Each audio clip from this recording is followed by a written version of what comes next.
जय जय शिव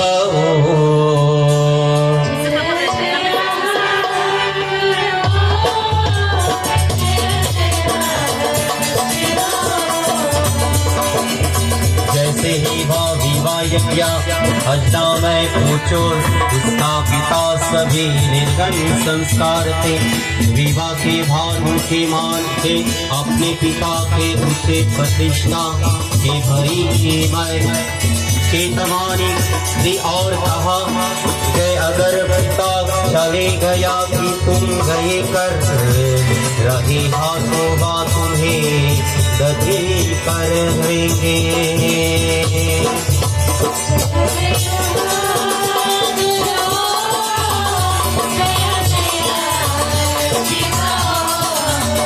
जय जय गुरु जय जय शिव जय जय शिव जय जय गुरु जय जय शिव।